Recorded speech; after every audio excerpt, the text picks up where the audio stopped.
Saya ingatkan kembali beberapa riwayat yang sahih. Di masa Nabi SAW pernah ada tiga orang. Tiga orang ini masuk Islam secara bersamaan. Umurnya pun hampir sebaya semuanya. Waktu mereka masuk Islam, Talha bin Ubaidillah radhiyallahu anhu, Talha ini salah satu dari 10 sahabat yang masuk surga. Talha bin Ubaidillah menawarkan mereka bertiga untuk tinggal di rumahnya dan dilayani oleh Talha. Karena Talha betul-betul memang orang kaya, salah satu orang kayanya muslimin di Madinah. Dia ingin meraih pahala itu. Lalu Talha cerita, berjalan waktu, dari tiga orang yang masuk Islam ini, orang pertama ikut perang mati syahid. Berjalan waktu lagi, orang yang kedua juga sama, ikut berperang mati syahid. Berjalan waktu lagi, dengan hikmah Allah SWT yang ketiga juga meninggal. Ajalnya datang, tapi bukan mati syahid.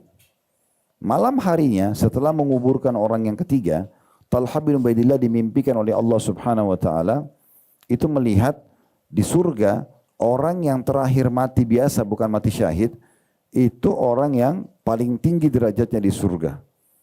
Kemudian datang orang yang meninggal sebelumnya, orang yang kedua, lalu kemudian orang yang pertama mati. Talha bertanya-tanya, karena yang dia tangkap selama ini di benak dia, bahwasanya orang yang mati syahid tentunya harusnya di paling depan dan paling bagus fasilitasnya. Gitu ya. Kok bisa orang yang mati terakhir di atas ranjangnya, ajal datang tanpa ada mati syahidnya, kok dia lebih bagus derajatnya di surga? Karena penasaran, selepas sholat subuh dia tanya kepada baginda Nabi SAW. Ya Rasulullah, ada kejadian begini, tolong jelaskan ke saya. Bagaimana supaya saya bisa memahami makna riwayatnya? Kalau yang terakhir ini lebih bagus derajatnya, padahal dia bukan mati syahid. Yang itu yang dua matinya di medan perang. Kata Nabi SAW sambil tersenyum kepada Talha, wahai Talha, kenapa kau heran?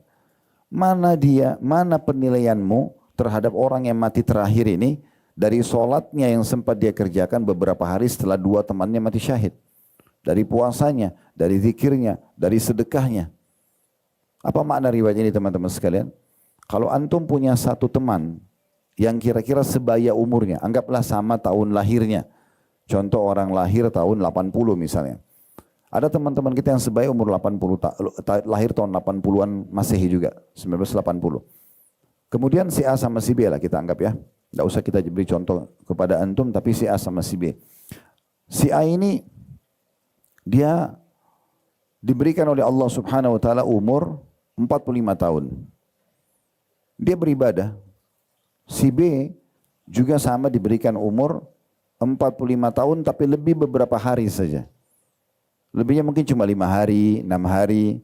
Dan dia meninggal juga, sama-sama meninggal di 45 hari, cuma beda 45 tahun tapi beda hari saja. Kalau sama selama mereka hidup beribadahnya, maka pastikan si B lebih tinggi derajatnya.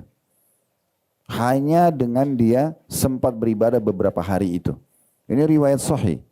Riwayat sahih yang lain, yang lebih tegas lagi, di masa Nabi Muhammad SAW ada dua orang bersahabat dekat. Mereka juga sebaya, hampir sebaya umurnya.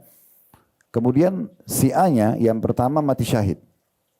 Sepekan setelah itu, tepatnya dalam riwayat dikatakan sepekan setelah itu, si B mati di atas ranjangnya. Dan Nabi SAW mensolati keduanya. Selepas mensolati yang kedua, yang meninggal sepekan kemudian, yang bukan mati syahid, mati di atas ranjangnya. Nabi SAW balik kepada para sahabat yang menghadiri sholat jenazah sambil bertanya, kira-kira menurut kalian bagaimana perbandingan derajat antara ini, mayit yang baru mati sekarang bukan mati syahid, dengan saudaranya yang mati syahid pekan lalu? Spontan sahabat-sahabat mengatakan, ya Rasulullah, semoga saja mayit yang sekarang ini itu bisa Allah sampaikan ke derajat temannya yang meninggal syahid pekan lalu, karena ini tidak mati syahid. Ya. Semoga Allah memudahkan dia bisa menjangkau derajat saudaranya yang mati syahid pekan lalu karena persahabatannya. Maka kata Nabi SAW, sungguh demi zat yang jiwaku di dalam genggamannya, maksudnya demi Allah, ini yang baru kita solati, derajatnya jauh lebih tinggi daripada saudaranya yang meninggal mati syahid pekan lalu antara langit sama bumi. Karena dia sempat sholat selama 1 pekan saja. Dia sempat berzikir, dia sempat berdoa, dia sempat mungkin bakti sama orang tuanya. Jadi subhanallah dari dua riwayat ini Bapak Ibu fahami, peluang ibadah itu walaupun cuma lewat beberapa saat, itu besar sekali pahalanya.